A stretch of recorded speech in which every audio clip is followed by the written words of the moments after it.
చూస్తున్నాం. నటి రంగసుధ పైన సోషల్ మీడియాలో అసభ్యకర పోస్టులతో రెచ్చిపోతున్నారు. ఈ మధ్య కాలంలో అమ్మాయిలు కనబడితే చాలు కొంతమంది గుంటనక్కలు అసభ్యంగా వారి ట్రోల్ చేయడాలు, ఇష్టం వచ్చినట్టుగా కామెంట్స్ పెట్టడాలు, పిచ్చి పిచ్చిగా ప్రవర్తించడాలు. అమ్మాయి కనబడితే చాలు వాళ్ళ ఫోటోలతోని రకరకాల ట్రోల్స్, మీమ్స్ పేజెస్, రకరకాల కంప్లీట్గా మరి అసభ్యతని, అది ఇన్స్టాగ్రామ్ అయినా సోషల్ మీడియా ఏ ప్లాట్ఫామ్ అయినా కూడా ఆ సోషల్ మీడియాలో సాధారణ వ్యక్తులు చూడలేనంతగా వల్గారిటీతో కామెంట్స్ పెట్టడాలు, కింద దాని గురించి అసభ్యకరంగా వీడియోలు చేయడాలు, పిచ్చి పిచ్చిగా ప్రవర్తించాలు చూస్తూ ఉన్నాం. సో అటువంటిదే నటి రంగసుధ కూడా ఎదుర్కొన్నారట. పంజాగుట్ట పోలీసులను ఆశ్రయించారు. ట్విట్టర్ పోస్టులు సహా రాధాకృష్ణ అనే వ్యక్తి పైన ఫిర్యాదు చేశారు నటి రంగసుధ. గతంలో రాధాకృష్ణతో రిలేషన్షిప్లో ఉన్న సమయంలో వాళ్ళిద్దరూ కలిసి ఉండగా ప్రైవేట్ ఫోటోలు, ప్రైవేట్ వీడియోలను తీసి ఆన్లైన్లో పోస్ట్ చేస్తానని సుధను బెదిరిస్తున్నాడట రాధాకృష్ణ. ప్రస్తుతానికి ఈ ఘటన పైన పంజాగుట్ట పోలీసులు కేసు నమోదు చేశారు. సో నటి రంగసుధ మీరు చూస్తూ ఉంటారు, బహుశా ఇన్స్టాగ్రామ్లో ట్రెండ్లో ఉన్నటువంటి యాక్ట్రెస్. సో మలయాళంలో ఒక సినిమాలకు నటించారు, మన విజువల్స్లో చూస్తూ ఉన్నాము. సో తన కంప్లైంట్లో కూడా రాసుకొచ్చింది. ఆ కంప్లైంట్ కూడా ఒకసారి మీరు ఆర్టీవీ స్క్రీన్ పై చూడవచ్చు. దాంట్లో ఏం మెన్షన్ చేసిందంటే కొన్ని సోషల్ మీడియా సైట్స్, ఇక్కడ మీరు చూడండి ఆ సోషల్ మీడియా సైట్స్ ఏంటి అనేది. ఆ సోషల్ మీడియా ఇన్స్టాగ్రామ్ పేజెస్లో నన్ను ట్రోల్ చేస్తూ ఉన్నారని చెప్పి 2వ తేదీన కంప్లైంట్ ఇచ్చిందట. సో ట్విట్టర్ అకౌంట్లో ట్రోల్ చేస్తున్నారు, సోషల్ మీడియా ప్లాట్ఫామ్స్లో ట్రోల్ చేస్తూ ఉన్నారు, రకరకాలుగా తన పైన అసభ్యకర పోస్టులతో, అసభ్యకర ట్వీట్లతో రెచ్చిపోతున్నారని చెప్పి తను కంప్లైంట్ చేశారు. గతంలో రాధాకృష్ణ అనే వ్యక్తితో రిలేషన్షిప్లో ఉన్న సమయంలో ఆ రాధాకృష్ణ అనే వ్యక్తి తన పైన దురుసుగా ప్రవర్తిస్తూ ఉండేవాడు, హరాస్ చేస్తూ ఉండేవాడు. గతంలో కూడా మేము ఇద్దరం కలిసిన సమయంలో నేను ఉన్నటువంటి ప్రైవేట్ ఫొటోస్ని, నా ప్రైవేట్ వీడియోస్ని తీసి నేను సోషల్ మీడియాలో పెడతానని బెదిరిస్తూ ఉండేవాడని చెప్పి నటి రంగసుధ ఆరోపిస్తున్నారు. సో ఈ మధ్య కాలంలో అమ్మాయి కనబడితే చాలు సోషల్ మీడియాలో కొంతమంది చిల్లర వెధవలు ఏం పని లేనట్టుగా పని కట్టుకొని మరి మనతో పాటుగా రంగసుధ గారు లైన్లోకి వచ్చారు, మాట్లాడదాం. Madam, I'm calling from RTV, లైవ్లో ఉన్నారు మేడం. మీరు కట్ చేశారు తను. I will try again.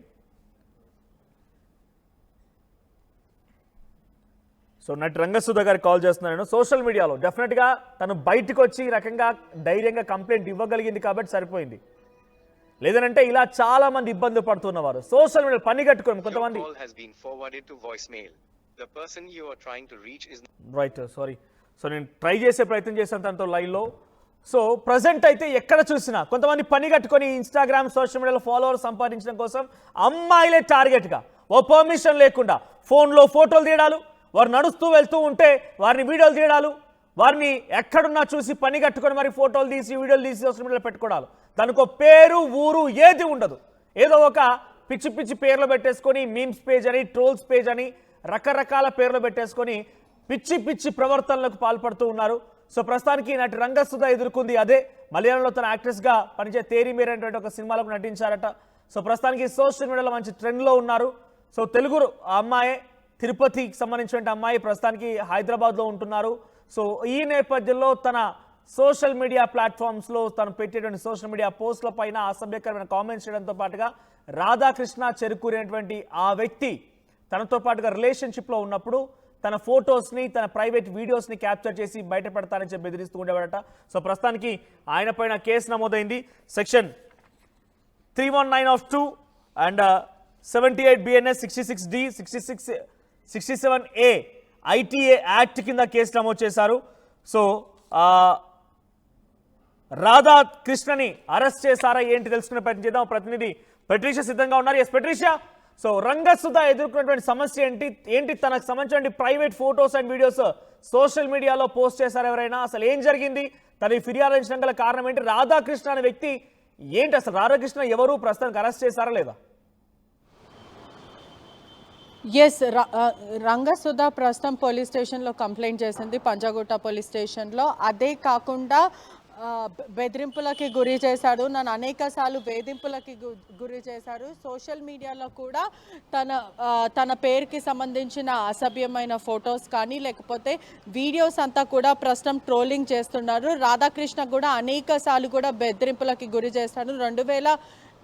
22 కూడా కంప్లైంట్ ఇవ్వడం జరిగింది. దాంట్లో అప్పటి నుంచి కూడా రిలేషన్షిప్లో ఉన్నాను, కానీ అనేకసార్లు వేధింపులకు గురి చేయడం, హరాస్మెంట్, ఒక టాక్సిక్ రిలేషన్షిప్ నేను ఫేస్ చేశానంటూ కూడా తను చెప్పుకుంటూ వచ్చింది. అదే కాకుండా ప్రధానంగా నన్ను వీళ్ళ వేధింపులకి గురి చేసేవాడు.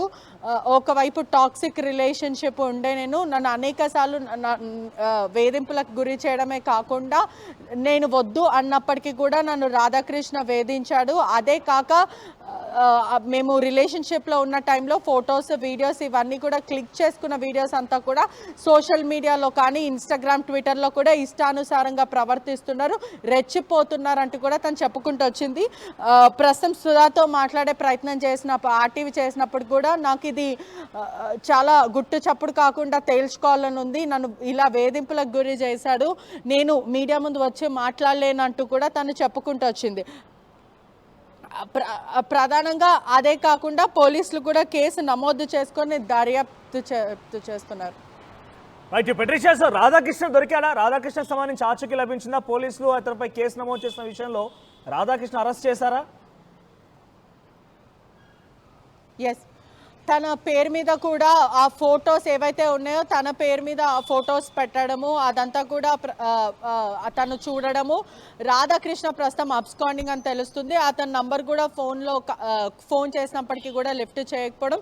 పోలీసులు ఖచ్చితంగా దీన్ని విచారిస్తాము. అదే కాకుండా ఏ అయితే వెబ్సైట్స్ ఉన్నాయో అవంతా కూడా తను క్లియర్గా రాయడం జరిగింది.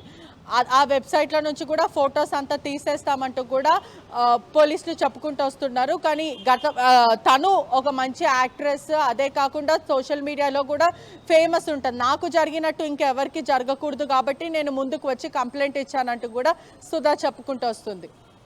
Right, thank you Patricia. So మొత్తం మీద సోషల్ మీడియాలో ఇటువంటి కొంతమంది కేటుగాళ్ళు అని చెప్పాలా, ఇంకా దుర్మార్గులు అని చెప్పాలా, ఇంకొన్ని పదాలు వాడితే ఇక్కడ కొంత సభ్య సమాజంలో పదాలు వాడకూడదేమో. కొంతమంది చిల్లర పెదవులు, కడుపుకు అన్నం తినకుండా గడ్డి తినే రకంగా ప్రవర్తించి కొన్ని సందర్భాల్లో ఆ పశువులు కూడా కొంత మంచిగానే ప్రవర్తిస్తూ ఉంటాయి, అంతకంటే హీనంగా ప్రవర్తిస్తూ ఉన్నారు. కెమెరాలు ఆన్ చేసి రైల్వే స్టేషన్లో, బస్ స్టాండ్లో ముందు ఒక అమ్మాయి వెళ్తుందంటే అమ్మాయిని వీడియో తీస్తూ అలాగే వెళ్ళిపోవడం, ఆ అమ్మాయి పర్మిషన్ లేకుండా ఫోటోలు తీయడం, ఆ అమ్మాయికి సంబంధించి ఆమె యొక్క పర్మిషన్ లేకుండా, ఆమెకు తెలియకుండా ఫోటోలు, వీడియోలు తీసి సోషల్ మీడియాలో పెట్టి దాని నుంచి ఫాలోవర్స్ని రాబట్టాలు పిచ్చి వేషాలు వేస్తూ ఉన్నారు. ఒకటి గుర్తుపెట్టుకోండి, చిల్లర మీద వాళ్ళందరికీ చెప్తున్నా, మీరు పుట్టింది ఒక మహిళ గర్భంలో నుంచి వచ్చిన వారే. మీకు ఓ తల్లి, చెల్లి, అక్క, రేపటి రోజున పెళ్లి చేసుకుంటే ఒక భార్య, పిల్లలు అంతా ఉంటారు, అదంతా మహిళలే. మీ పిచ్చితనం కోసం, మీ వెర్రితనం కోసం, మీ పైశాచికానందం కోసం నలుగురు అమ్మాయిల్ని, వాళ్ళకు తల్లిదండ్రులు ఉన్నారు, వాళ్ళకు ఈ వీడియోలు చూస్తే ఇబ్బంది పడతారని గమనించండి.